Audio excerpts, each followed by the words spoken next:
What is up, guys? In today's video, I'm going to be going over several underrated loot spots that should hopefully make it easier for you to win in Fortnite Chapter 7 Season 2. As always, if you guys do enjoy this video, find it helpful, informative, or interesting, remember to give it a like, subscribe if you like some more, comment down below what you think of these loot spots and where your favorite place to land is. And if you guys would like to use my code in the shop when getting anything, it is EvolveJake, just like my channel name is, and it is underneath the webcam at all times. So the first location we're going to be talking about is the docks above Tip Top Terrace. This is on like the top left section of the map, and this is a small kind of condensed area that actually has a decent amount of loot. There's 12 potential chest spawns and a slurp truck spawn here, as well as potential cars and a rivalry station, so you can loot it up pretty quick, get a rivalry, kind of spend your rivalry coins to maybe get something special, easily get full shield with the slurp truck, so you're going to be able to save what other healing items you get, and then also enough chests that you should have decent loot.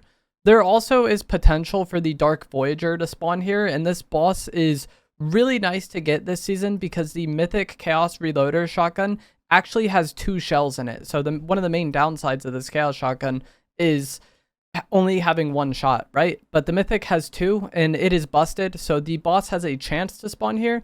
But even if the boss does spawn, they aren't guaranteed to drop their mythics this season. So it's like a chance to have the boss. And then if you get the boss, it's a chance to have the mythic. But even without the boss and without the mythic, this is a pretty solid loot spot. It can kind of take a while to leave this location though, especially if you don't get any of the cars to spawn. But if you make it to Tip Top Terrace, there are several kind of like launch pads in that area that you can use to kind of quickly get out of this jungle biome. So this should be a pretty safe and secluded start to the game, but it also is usually a pretty slow start to the game. The piano room is in the tunnels next to Dark Dominion, and if you go down into the tunnels and break this wall, you will open up a little hidden room, which has a bit of loot, but most notably it has a guaranteed rare chest. There's also a few regular chests here and several slurp barrels that you can kind of use to heal up and hopefully save whatever shield items you get. But this isn't a location with a lot of loot on its own. It's not a spot that's going to set you up for the game. You're not just going to loot here and then be, good to go. You're going to need to go elsewhere to find more loot. But the reason why this place is nice is because it's right next to Dark Dominion, and it sets you up nicely to be able to easily third party and clean up that POI, because Dark Dominion can be a pretty hectic area, especially off spawn. So this gives you a much easier and safer start to the game. And it should give you an advantage in those fights.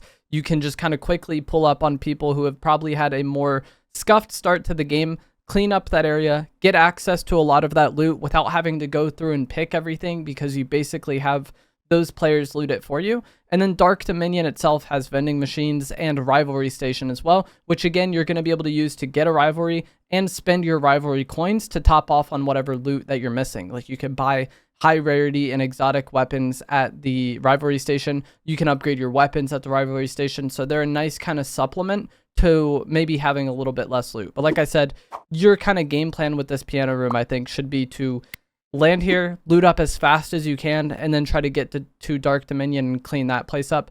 Dark Dominion is also a place where the Dark Voyager has a chance to spawn. So again, by doing this, not only do you have an easier start to the game and an easier start to potentially third party some players and get some eliminations, but you also may be able to fight the Dark Voyager boss and get that Mythic Chaos Reloader shotgun, which is going to give you a huge advantage when it comes to fights throughout the match, because everybody else is only going to have 1 shot and you're going to have 2.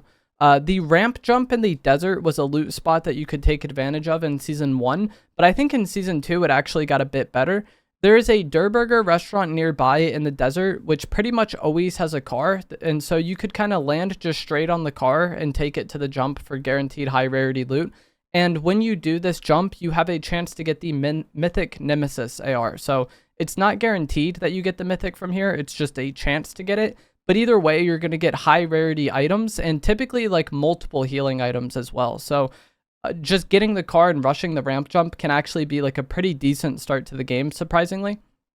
But if that's not something you want to do, you can also land on the Durburger restaurant, loot that up a bit, have like an okay start to the game, and then take that to the ramp jump and get that extra loot that way. It just kind of depends on what you want to do. One of the main reasons why I think this spot is even better now than it was last season is because this jump is near the purple water in the desert, And if you go into that purple water, you will get dashes, and dashes give you a huge advantage in fights because you can easily, you know, dash to behind somebody or to the side to them, get out of their range. There's just a lot of outplay potential you have when getting these dashes, and they've been pretty much always good whenever they've been in Fortnite.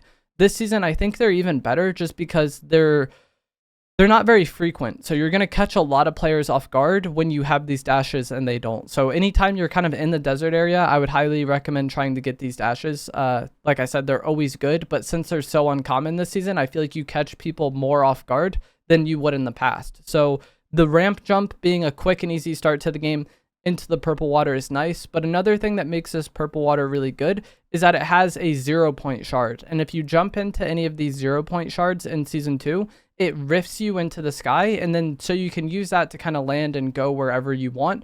You could go to New Sanctuary and try to third-party some fights there. You could maybe go towards Sandy Strip, or you could just do really whatever you want. So having a quick start to the game, getting a little pile of loot that you can then rift onto a nearby fight to third party should help supplement, you know, your location not having as much loot.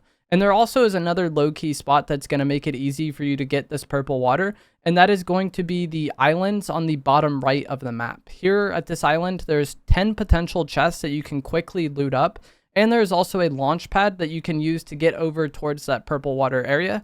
And again, dashes are really good, but since the shard is here, the guaranteed rift allows you to quickly get into the action and not really have a slow match just because you started in one of these safer locations. Because typically that's kind of the trade-off with these low-key spots. You land somewhere that's more secluded so you can have a safer start to the game. But what that usually means is just a much slower paced game because you're usually on the far edges of the map. But this being near the dashes and being near the 0-point shard is going to kind of give you the best of both worlds because you can have a safe start to the game and then quickly rift into the action and find fights to kind of third party. So I think utilizing these 0-point shards is going to be much to your advantage in Season 2. And then the best spot on this list, or what I think is going to be the best low-key kind of landing spot, is going to be the snow base on the top section of the map. Here you have 19 potential chest spawns, which is plenty of loot, even for team game modes. A lot of these spots I kind of talked about, there wasn't much loot, but it was more of like a tempo thing you were playing for.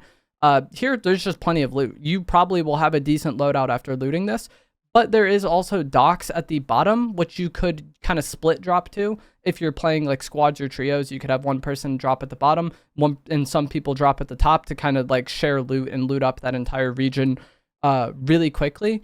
And what makes this spot so good this season is not only how much loot it has in a densely packed area that can be quickly looted, but also this porta potty will take you to a nearby gas station where you can use vending machines and the rivalry station. Again, supplementary loot. If you're missing out on heals, you can get that. If you're missing out on, you know, weaponry, you can upgrade your guns, you can buy exotics, you can get a rivalry. All of that is great.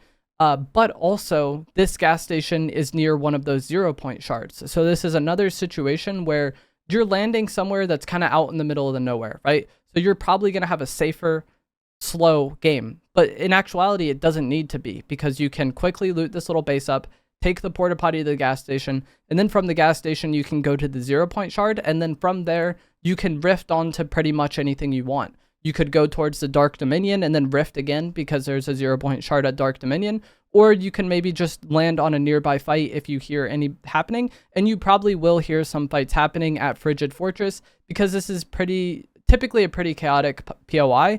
Even this late into the game with how fast you should be able to loot the base, there likely will still be some fights at Frigid Fortress. So this snow base, I think, is absolutely excellent. You have a lot of loot, should be pretty safe, and you can quickly rotate out of there and have so many options with the 0-point shard. But that is going to be it for this video. Just a few quick low-key spots that should make it easier for you to win in Season 2. As always, if you guys did enjoy this video, find it helpful, informative, or interesting, remember to give it a like, subscribe if you would like to see more, and I will see you guys in the next one. Thanks for watching.